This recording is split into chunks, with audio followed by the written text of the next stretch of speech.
Hey everybody, this is Erika Szabo, welcome back.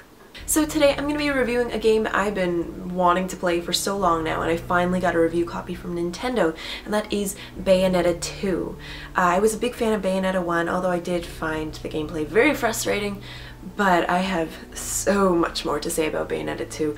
I do apologize that this review is coming so late, but like I said, I didn't end up getting my review code for the game until not that long ago, and when I'm trying to juggle all these other games I need to review, it's really difficult. So I'm just really happy that I'm able to do this. Like I said, I want to thank Nintendo for sending this out to me. I'm just, I'm so happy to finally have this game and to be able to play it and to be able to just experience it and appreciate it for what it is, because it's incredible. So I guess let's get right to it. So as you all know, this past month has been really brutal for me, but I'm finally in the state where I'm feeling extremely defiant. And so that might put me in a really good perspective for this review, so maybe it's actually a really good time for me to be doing something like this. I find this game just, it oozes with this empowered sex appeal that I really enjoy. Bayonetta as a character is just so incredibly strong, and she knows what she wants and she knows how to get it. And I think that's incredible, and in a way that really resonates with how I've been feeling lately and how I feel as though I deserve more respect. I feel like I deserve to feel empowered, and all of these things kind of culminate into one, so this really is the perfect time to be reviewing this game.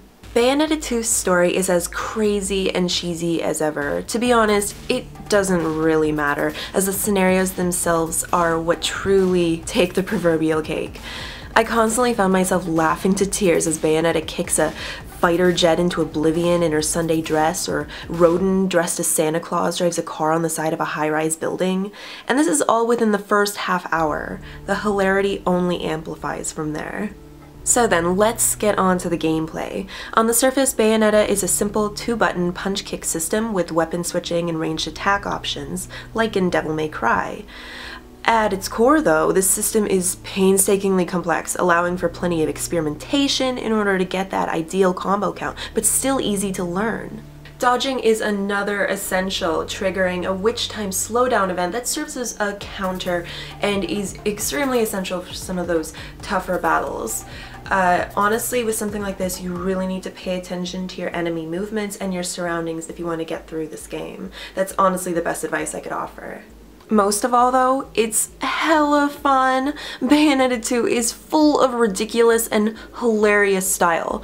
Want to see Bayonetta's giant shoe heel smash your foes? How about a sprinting panther? You've got it. The amount of detail this game offers, not just in its combo list, but animation, is incredible. Control-wise, Bayonetta 2 makes very good use of the Wii U, which is really strange considering when I first heard the game was going to be released on this system. I was just like, what? Like, that doesn't seem right. That doesn't seem right at all. Especially considering it's such a family-oriented system. But I think that it really worked in its favor, considering in Bayonetta 2 you can use the gamepad, you can use touch controls, and you can use the Pro Controller if you're looking for something more traditional. There is plenty of variety there. You can use whichever you want, although I would not recommend using touch controls because that's much more for novelty. And that really adds to a game that's already, you know, tighter than its impressive predecessor. That's a lot to say for a game. Visually speaking, Bayonetta 2 just looks, wow. Just wow. It looks amazing. It's beautiful. Now I will say that some of the character designs look pretty goofy, but you know, maybe that's so Bayonetta herself can stand out. Bayonetta as a character, she owns her beauty. She knows what she is. And I know some people have some problems with her because they think that she's, you know, over-sexualized in her demeanor and in her looks.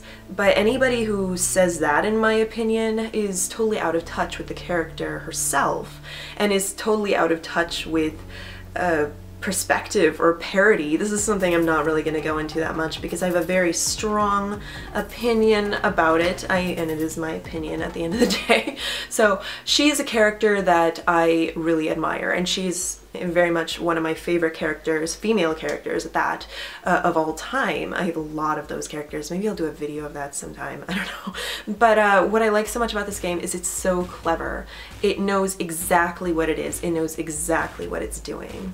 The game offers some nice additions too, including Tag Climax, a 2-player mode, or single player thanks to CPU selection. So in the future, when everything changes with the internet, then we can still play and have fun.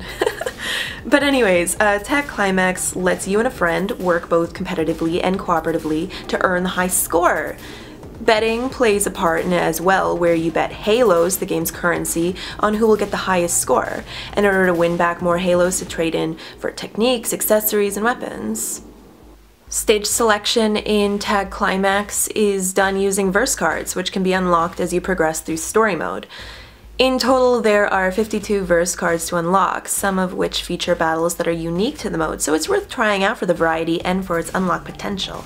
While I'm really only scratching the surface of Bayonetta 2, I think it's pretty clear how much this game has to offer. I think it's also really awesome that the Wii U has a game this lush, complex, and fun.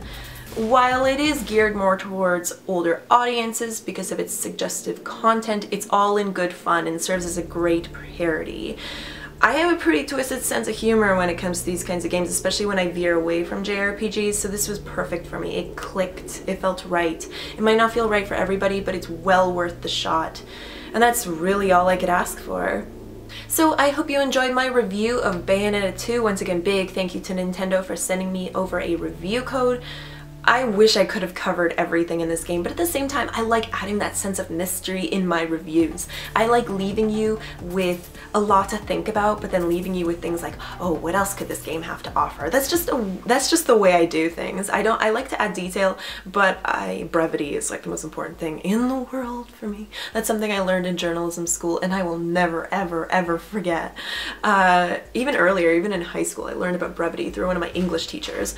But anyways, this is one of those things where it's like, I like to offer that, but I want to offer something more and something more unknown to you. So I really hope you enjoyed this game. I really hope you enjoyed this review as well. I think I switched things around.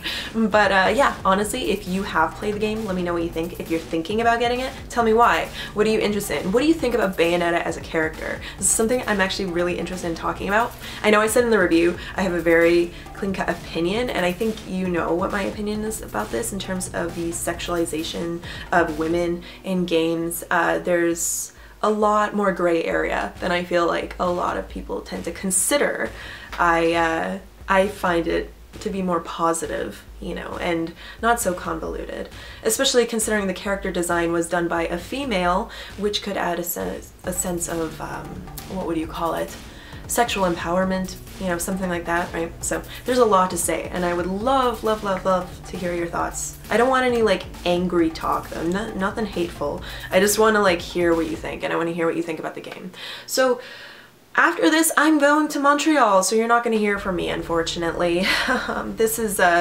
This was my last review for the week. A little on the slow side this time just because there's just so much packing to do and so much to do. But I'll be back next week with a ton more content, and I'll have content on my new channel as well, Sharp Objects, which I will link to in the details below for you. I am just so psyched for all the stuff that's going to happen, but I'm also so excited to relax and get a Swedish massage and eat all the poutine in the world and just have an amazing time. So you'll be hearing from me soon, okay? I really hope you enjoyed. Please like, comment, and subscribe, and I'll see y'all later, okay? Alright, peace.